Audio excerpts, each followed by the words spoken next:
사랑하는 성도 여러분, 오늘 우리가 읽은 성경 본문인 고린도후서 7장에도 근심이라고 하는 단어가 무려 8번이나 등장하는 것을 알 수가 있습니다. 근데 우리는 오늘 본문을 통해 근심에도 서로 성격이 다른 두 종류의 근심이 있다는 것을 발견하게 됩니다. 하나는 우리가 일반적으로 잘 알고 있는 세상 근심입니다.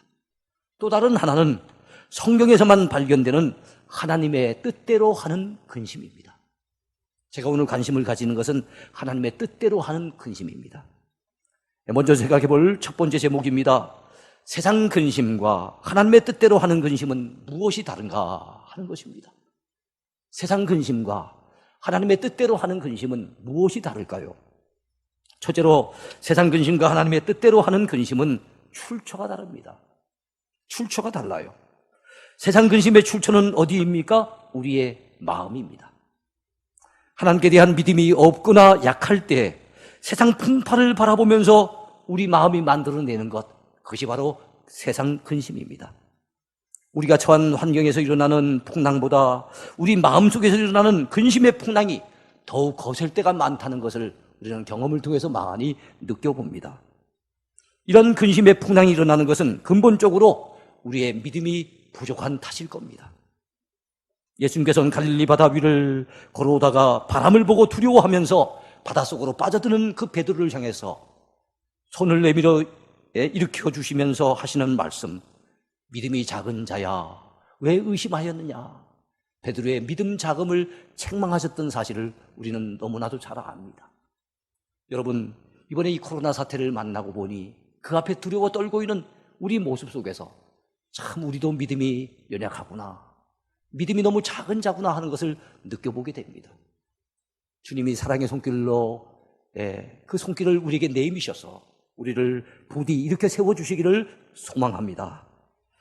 자, 세상 근심의 출처가 우리의 마음이라면 하나님의 뜻대로 하는 근심의 출처는 어디일까요? 하나님의 뜻대로 하는 근심은 하나님께로부터 온 근심입니다. 하나님께서 뭔가 우리를 향한 뜻을 나타내시고 깨우쳐 주시려고 그러한 근심을 주셨다는 사실입니다. 지금 당하고 있는 코로나 전염병 사태도 우리가 하나님의 뜻을 전혀 알지 못한 채 다만 그 질병에 걸릴까 봐 전전긍긍하며 두려워 떨기만 한다면 그것은 세상 근심으로 끝나고 말 것입니다. 그러나 이런 사태 앞에서 왜 하나님이 이런 어려움을 우리에게 주셨을까? 우리 자신을 돌아보게 되면서 하나님 앞에 겸허하게 무릎 꿇어 기도하면서 이런 사태를 우리에게 허락하신 하나님의 뜻이 무엇인지를 발견하려고 몸부림치는 사람들에게 있어서 이번 사태는 단순한 세상 근심이 아니라 하나님의 뜻대로 하는 근심이 되게 될 줄로 믿습니다. 이 세상에 우연히 되는 일이 있습니까? 아무것도 없습니다. 하나님이 허락하지 않으시면은 참새 한 마리라도 땅에 떨어지는 법이 없다고 우리 주님은 말씀하셨어요. 이런 급박한 사태, 이런 참 어려운 사태를 하나님이 우리에게 허락하신 건 분명한 하나님의 뜻이 있을 거예요. 우리는 기도 중에 그 뜻을 찾아야 됩니다. 하나님이 우리에게 전달하시고자 하는 분명한 메시지, 그 사인이 무엇인지 우리는 발견할 줄 아는 지혜로운 인생이 돼야 될 줄로 믿습니다. 둘째로 세상 근심과 하나님의 뜻대로 하는 근심은 근본 성격이 다릅니다. 세상 사람들이 근심하는 주된 이유가 뭘까요? 그것은 바로 육체적인 이유, 물질적인 이유 때문에 근심하는 것입니다. 우리 예수님께서는 마태복음 6장을 통해서 세상 근심의 근본 성격이 무엇인지를 말씀해 주셨습니다. 그러므로 내가 너희에게 이르노니 목숨을 위하여 무엇을 먹을까, 무엇을 마실까, 몸을 위하여 무엇을 입을까 염려하지 말라. 목숨이 음식보다 중하지 아니하며 몸이 의복보다 중하지 아니하냐. 공중의 새를 보라. 심지도 않고 거두지도 않고 창고에 모아들이지도 아니하되 너희 하늘 아버지께서 기르시나니 너희는 이것들보다 귀하지 아니하냐. 오늘 있다가 내일 아궁이에 던져지는 들풀도 하나님이 이렇게 입히시거든 하물며 너희일까 보냐. 믿음이 작은 자들아, 그러므로 염려하여 이르기를 무엇을 먹을까, 무엇을 마실까, 무엇을 입을까 하지 말라. 주님은 그렇게 말씀하셨어요. 우리 주님께서는 세상 사람들의 근심은 근본적으로 믿음이 없어서 오는 것이고 근본적으로 물질적인 욕망 때문에, 육체적인 이유 때문에 근심하고 있다는 사실을 지적해 주신 것입니다. 그러나 하나님의 뜻대로 하는 근심은 근본적인 성격이 다릅니다. 우리 마음속에 하나님의 뜻대로 하는 근심이 일어나게 되는 것은 하나님께서 우리 영혼에 각성을 주시기 위한 것입니다. 깨우쳐 주시기 위한 것입니다. 뭔가 사인을 주시기 위한 것입니다. 성령께서 이런 각성을 우리에게 주시면 우리 안에 영적인 갈구가 일어나게 됩니다. 어떤 경우에는 말씀을 듣다가 찔림을 받게 되지요. 어떨 때는 사건을 만나거나 사고를 당할 때 뭔가 또한 마음에 깨우치는 그 무엇이 생기게 됩니다. 질병에 걸리기도 하고 크나큰 어려움을 만났을 때 우리는 우리 자신을 돌아보게 되는 겁니다. 혹시 하나님 앞에 잘못 살아온 것은 없을까? 혹시 하나님 앞에 매맞을 그런 잘못된 죄를 지은 것은 없을까? 우리 자신을 돌아보게 되는 것입니다. 물론 여러분, 이런 근심을 당하게 될 때 우리는 육체적으로 고달픕니다. 그리고 우리의 마음이 참 힘들어지죠. 그러나 여러분, 우리의 영혼은, 잠자고 있었던 우리 영혼은 이런 각성을 통해서, 이런 하나님께서 주시는 사인을 통해서 우리는 영적인 잠에서 깨어날 수 있는 계기를 마련하게 되는 것입니다. 그러므로 하나님의 뜻대로 오는 근심은 참으로 우리에게 영적인 유익을 주는 귀한 것임을 알게 됩니다. 우리는 여러분, 이런 영적인 각성을 만나게 되면 그동안의 우리의 영적인 무지를 깨닫게 됩니다. 그리고 영적인 배고픔과 목마름을 갖다 느끼면서 하나님 앞에 간구하게 됩니다. 아버지의 품을 떠났던 탕자의 모습이 그러했습니다. 처음엔 당당하게 아버지 곁을 떠났었지만 나중에 그가 큰 어려움을 당했을 때 그 자신을 돌아보게 되지 않습니까? 마찬가지로 여러분, 우리 믿음의 사람들, 하나님의 사람들은 이번 일과 같은 이런 어려움을 당했을 때 여러분, 낙심만 할 것이 아니라, 근심만 할 것이 아니라 이런 기회를 통해서 영적인 각성을 가져야 될 줄로 믿습니다. 오늘 본문인 고린도 후서 7장 8절에 의하면 고린도 교회 성도들이 하나님의 뜻대로 하는 이런 거룩한 근심을 가지게 된 것은 사도 바울이 보내준 편지 때문이었어요. 이 편지는 고린도 전서라고 보는 사람도 있고, 어떤 분은 그 내용이 잘 알려져 있지 아니하는 눈물의 편지라는 것을 얘기하면서 그 눈물의 편지 때문일 것이다 라고 지적하는 분도 있습니다. 그러므로 내가 편지로 너희를 근심하게 한 것을 후회하였으나 지금은 후회하지 아니함은 그 편지가 너희로 잠시만 근심하게 한 줄을 알미라. 사도 바울이 보낸 고린도전서와 또 아니면은 그 눈물의 편지, 둘 중에 하나의 이 편지를 통해서 이 고린도 교회 성도들은 영적인 각성을 가지게 된 겁니다. 그 편지를 읽어 내려가면서 마음으로 찔림을 받게 된 겁니다. 그들의 죄를 자각하게 된 겁니다. 그들의 죄를 지적받으면서 마음의 거룩한 두려움을 느끼게 된 것입니다. 그로 말미암아 여러분, 참으로 하나님 앞에서 하나님의 뜻대로 하는 근심을 가지게 되었다는 사실입니다. 우리도 얼마 전에 우리 교회 부흥성회를 통해서 전해주는 말씀을 들으면서 우리는 거룩한 그 근심을 가지게 되었습니다. 그뿐만 아니라 우리가 이 코로나 사태를 통해서도 우리가 우리 자신을 돌아보게 되면서 거룩한 두려움, 거룩한 근심, 하나님의 뜻대로 하는 근심을 우리는 가지게 되는 것입니다. 셋째로, 세상 근심과 하나님의 뜻대로 하는 근심은 종착역이 다릅니다. 세상 근심의 종착역은 어디입니까? 세상 근심의 끝은 사망입니다. 죽음입니다. 오늘 본문인 고린도후서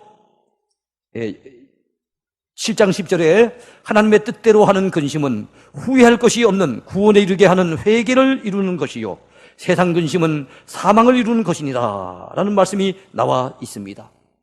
그렇습니다. 세상 근심의 끝은 죽음이요 사망입니다. 많은 사람들은 세상 것으로 인해 근심하다가 바싹바싹 말라 들어가서 결국엔 죽게 되는 것을 우리는 목도하게 됩니다. 잠언 17장 22절에도 마음의 즐거움은 양약이라도 심령의 근심은 뼈를 마르게 하느니라 하는 말씀이 나와 있지 않습니까? 우리는 주님을 믿는 믿음으로 이러한 세상 근심, 이런 헛된 근심, 우리 뼈를 마르게 하는 이런 근심을 다 몰아내야 될 줄로 믿습니다. 예수님께서 분명히 말씀하셨습니다. 너희는 마음에 근심하지 말라. 하나님을 믿으니 또 나를 믿어라. 말씀하셨어요. 여러분 믿음을 가지시기 바랍니다. 평안을 너희에게 끼치노니 곧 나의 평안을 너희에게 주노라. 내가 너희에게 주는 것은 세상이 주는 것과 같지 아니하니라. 너희는 마음에 근심하지도 말고 두려워하지도 말라. 여러분 주님의 이 말씀을 내게 주신 말씀으로 받아들일 수 있게 되기를 축원해 드립니다. 세상 근심과는 달리 하나님의 뜻대로 하는 근심의 종착역은 아주 멋지고 좋은 곳입니다. 하나님의 뜻대로 하는 근심은 우리를 회개하게 만들어주고 결국에는 구원받도록 만들어줍니다. 그러므로 하나님의 뜻대로 하는 근심은 우리 영혼에 소망을 주는 근심인 것입니다. 아주 좋은 근심이며 거룩한 근심이 되는 줄로 믿습니다. 그래서 하나님의 뜻대로 하는 근심은 후회할 것이 없는 구원에 이르게 하는 회개를 이루는 것이라고 사도 바울은 오늘 본문을 통해서 분명히 지적해 주고 있는 것입니다. 비록 우리 영혼이 내 죄 때문에 근심하고 나의 지난날의 부끄러운 허물 때문에 괴로워하지만 그 근심은 결국 우리를 회개시켜 줍니다. 우리 영혼에 유익을 안겨주는 것입니다. 그러한 근심은 우리로 하여금 울다가 결국 웃게 만들어주는 것이고 괴로워하다가 결국 즐거워하게 해주는 것이며 두 팔 들고 항복했다가 결국 두 팔 들고 만세 부르도록 그렇게 역사해주는 근심인 것을 믿으시기 바랍니다. 큰 두 번째 제목입니다. 하나님의 뜻대로 하는 근심이 무엇인가? 하나님의 뜻대로 하는 근심이 주는 유익이 무엇인가 하는 것입니다. 여러분 하나님의 뜻대로 하는 근심이 주는 유익이 무엇일까요? 첫째로 하나님의 뜻대로 하는 근심은 우리를 회개시켜 사모함과 애통함과 열심 있는 신앙으로 회복시켜 줍니다. 믿음의 열심이 떨어지고 영적으로 다운돼 있던 우리가 이런 하나님의 뜻대로 하는 거룩한 근심을 마주하게 될 때 그 근심을 잘 믿음으로 극복하기만 한다면 우리는 오히려 간절한 마음을 회복하고 처음 사랑을 회복하고 믿음의 열심을 회복할 수 있는 기회가 주어지게 된다는 것을 믿으시기 바랍니다. 고린도 교회도 그랬습니다. 여러분 고린도후서 7장 8, 9절을 보십시오. 그러므로 내가 편지로 너희를 근심하게 한 것을 후회하였으나 지금은 후회하지 아니함은 그 편지가 너희로 잠시만 근심하게 한 줄을 알미라. 내가 지금 기뻐함은 너희로 근심하게 한 까닭이 아니요 도리어 너희가 근심함으로 회개함에 이른 까닭이라. 너희가 근심함으로 회개함에 이른 까닭이라. 그렇게 말씀하고 있지 않습니까? 그렇습니다. 하나님의 뜻대로 하는 근심은 근심으로 끝나지 않습니다. 결국 회개하게 만들어주는 근심인 것입니다. 하나님 앞에 자신들의 죄를 내놓고 애통하며 고린도 교회 성도들이 회개하기 시작했을 때 여러분 그들의 마음을 하나님께서 만져주셨습니다. 그들의 눈에서 눈물을 닦아주셨습니다. 그들의 마음 가운데서 두려운 마음, 슬픈 마음, 근심스러운 마음을 다 제거해 주시고 오히려 하늘 평안으로 가득 채워주신 것을 여러분 믿으시기 바랍니다. 무엇보다도 그들 마음 한가운데서부터 하나님을 향한 거룩한 불길이 타오르기 시작했습니다. 하나님의 은혜를 사모하는 마음이 회복됩니다. 자기 죄 때문에 애통하며 회개하는 가운데 하나님을 향한 믿음의 열심을 회복하게 된 줄로 믿습니다. 고린도후서 7장 7절을 보십시오. 고린도 교회를 다녀온 제자 디도를 통해 고린도 교회 성도들의 변화에 대해 사도 바울이 보고받고 뭐라고 말씀하고 있습니까? 그가 온 것뿐 아니요 오직 그가 너희에게서 받은 그 위로로 위로하고 너희의 사모함과 애통함과 나를 위하여 열심히 있는 것을 우리에게 보고함으로 나를 더욱 기쁘게 하였느니라. 여러분 사도 바울은 고린도 교회의 놀라운 변화를 보고받고 얼마나 기뻐했는지 모릅니다. 바울만 기뻐했겠습니까? 그들의 회개와 그들의 변화를 바라보신 우리 하나님께서도 기뻐하신 줄로 믿습니다. 하나님께서 고린도 교회 성도들 가운데 허락해 주신 거룩한 근심에서 우러나온 구체적인 일들에 대해 고린도후서 7장 11절은 상세하게 우리에게 소개해 주고 있습니다. 보라, 하나님의 뜻대로 하게 된 이 근심이 너희로 얼마나 간절하게 하며 얼마나 변증하게 하며 얼마나 분하게 하며 얼마나 두렵게 하며 얼마나 사모하게 하며 얼마나 열심 있게 하며 얼마나 본하게 하였는가.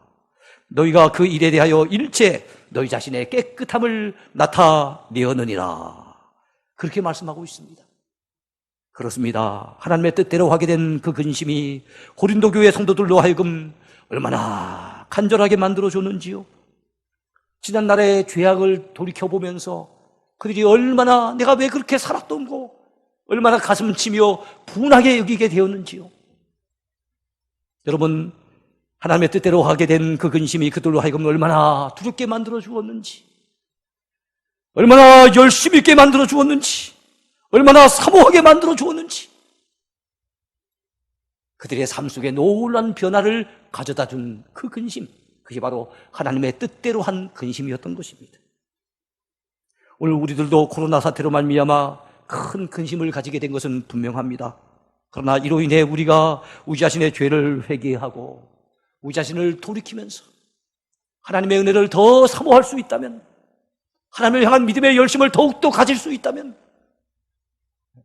우리가 정말로 지난날 잘못 살아왔던 날들을 분히 여기면서 하나님 앞에 새로운 삶을 결단할 수 있다면 오늘 우리가 당하고 있는 이 근심은 거룩한 근심이 될 것이며 하나님의 뜻대로 하는 유익한 근심이 될 줄로 분명히 믿습니다. 둘째로, 하나님의 뜻대로 하는 근심은 우리 자신을 돌아보아 영적으로 깨끗함을 얻는 기회를 제공해 줍니다. 이번 코로나 사태를 만난 우리는 누구의 잘잘못을 따지기에 앞서서 하나님의 백성된 우리들은 먼저 우리 자신의 삶을 되돌아봐야 됩니다. 우리 민족, 우리나라에 하나님이 지난날 동안에 베풀어 주셨던 은혜가 얼마나 많습니까? 우리가 받아 누린 그 축복이 얼마나 큽니까? 근데 돌이켜보면 세월이 흘러가면서 그 은혜는 까마득하게 잊어버리고 그 축복을 갖다 놓쳐버리고 망각해버리고 우리 힘으로 사는 것인 양 착각하고 하나님 앞에 우리가 교만한 마음을 품고 살아가고 있는 것은 아닌지 뒤돌아보게 됩니다. 그리고 하나님보다 세상 것을 더 사랑하고 세상 물질을 더 우상시하고 세상 탐욕에 푹 빠져서 살고 있는 우리의 모습은 아닌지 되돌아보게 되는 것입니다. 여러분, 오늘은 3월 1일입니다. 지금으로부터 100여 년 전 우리 조상들은 이 나라의 독립을 열망하면서 만세운동을 펼쳤던 바로 그 날이었습니다.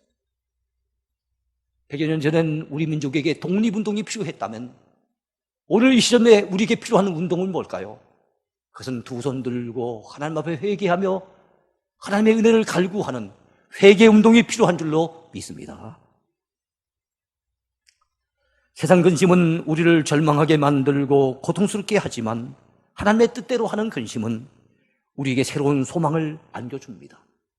우리가 이 하나님의 뜻대로 하는 근심으로 말미암아 회개할 수만 있다면, 진실된 마음으로 회개하기만 한다면 하나님은 반드시 새로운 소망을 우리에게 안겨주실 것입니다. 하나님의 뜻대로 하는 이 근심은 먼저 우리 자신을 돌아보게 해줍니다. 그동안 나는 내가 걸어온 인생길에서 믿음으로 제대로 잘 걸어왔을까? 하나님 앞에 부끄럼 없이 살아온 삶이었을까? 혹시 하나님보다 세상 것을 더 좋아해서 그것을 쫓아가는 동안 하나님께로부터 내 마음이 너무 멀어져 있지는 않았을까? 세상 일에 바쁘다는 핑계로 하나님의 일을 등한히 하면서 하나님의 마음을 실망시켜드리지는 않았을까? 우리 자신의 삶을 돌아보게 되는 것입니다. 우리가 차를 운전해 갈 때도 안전운행을 하기 위해서는 한 번씩 무엇을 봐야 합니까? 백미러를 봐야 됩니다. 마찬가지로 우리 믿음의 길에서도, 우리 신앙의 길에서도 때때로 우리가 안전운행을 하기 위해서는 우리 신앙의 삶을 되돌아보는 백미러를, 내 인생 걸어왔던 그 인생길을 백미러를 통해서 바라볼 줄 아는 그런 믿음의 시각을 가져야 될 줄로 믿습니다. 여러분, 하나님의 뜻대로 하는 근심은 자신을 뒤돌아보는 일을 잊어버린 인생들에게 하나님께서 허락하시는 경고음이에요. 나 자신을 돌아봐야 되는데 평범한 삶 속에서는 돌아볼 줄 모르니까 하나님께서 이런 경고음을 통해서, 이런 어려운 사태를 통해서 우리 자신을 돌아볼 수 있는 그런 기회를 제공해 주신 것입니다. 이 사실을 잊지 마시기 바랍니다. 우리가 아침에 일어나면은 거울을 보지 않습니까? 혹시 우리 얼굴에 잘못된 것이 묻어 있으면은 여러분 닦아내지 않습니까? 마찬가지로 우리는 말씀의 거울 앞에 철저하게 우리 자신을 바라보면서 우리 잘못된 죄악이 있으면은 하나님 앞에 회개의 몸부림을 통해서 씻어내야 될 줄로 믿습니다.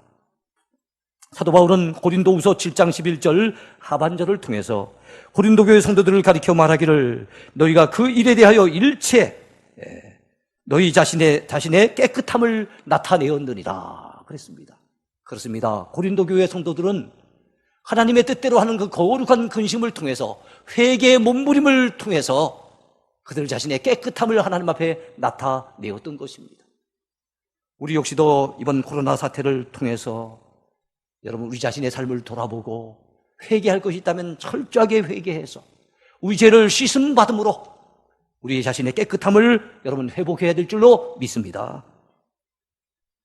우리가 요즘 코로나 바이러스 병균이 혹시 우리 몸에 침투하게 될까 봐 얼마나 조심합니까? 철저하게 마스크를 쓰고 다니지 않습니까? 그리고 손소독제로 손을 닦아주지 않습니까? 우리가 살고 있는 건물 그 가운데 혹시 이 병원균이 묻었을까 봐 우리가 방역을 실시하지 않습니까? 근데 우리의 삶을 한번 돌아보자고요. 우리는 그동안 살아오면서 혹시 우리가 세상 죄악 가운데 물들어 있는 것은 아닌지 돌아보는 삶을 하셨습니까? 세상 죄악이 우리에게 침투했을까 봐 거룩한 두려움을 가지고 살아가고 있습니까? 혹시 이 세상 죄악이 내 속에 침투한 것을 알고 그것을 씻어내기 위해서 하나님 앞에 회개 몸부림을 하면서 영적인 방역을 실시하고 있습니까? 영적으로 우리가 깨끗해지는 일에 대해서는 너무 등한하게 살아왔던 우리의 모습은 아니었는지를 돌아보게 됩니다. 부디 우리 모두가 주님의 십자가 앞에 서십시다. 우리의 죄가 생각이 나거든 주님 앞에 철저하게 회개함으로 십자가 위에서 피 흘리셨던 그 주님의 거룩한 보혈을 통해서 우리가 죄의 씻음을 받고 영적인 깨끗함을 얻는 기회가 되어야 될 줄로 믿습니다. 부디 요즘같이 두려운 시기에 하나님 앞에 거룩한 근심을 가지고 회개하는 몸부림을 통해 여러분의 죄를 깨끗이 씻어내시는 복된 여러분 모두가 되기를 축원해 드립니다. 이것이 바로 하나님의 뜻대로 하는 근심을 통해서 얻게 되는 큰 유익이라는 사실을 놓치지 마세요. 예레미야가 3장 33절에 참 귀한 말씀이 나옵니다. 주께서 인생으로 고생하게 하시며 근심하게 하심은 본심이 아니시로다. 그렇습니다. 때때로 주님께서 우리에게 고생을 주실 때가 있어요. 고난을 허락하실 때가 있습니다. 우리로 하여금 거룩한 근심을 가지게 할 때가 있습니다. 그토록 코로나 사태로 비상이 걸린 이 시점에 하나님의 뜻대로 하는 거룩한 근심이 우리 모두에게 있어져야 될 줄로 믿습니다. 그 거룩한 근심을 가지고 하나님 앞에 나가서 부르짖어 기도하고 틈틈이 매달려 간구하고 하나님의 크신 긍휼을 구하신다면 하나님이 반드시 우리를 회복시켜 주실 것이며 참으로 하나님의 놀라운 은총으로 우리에게 다시금 덧입혀 주실 것을 분명히 믿으시기 바랍니다. 할렐루야.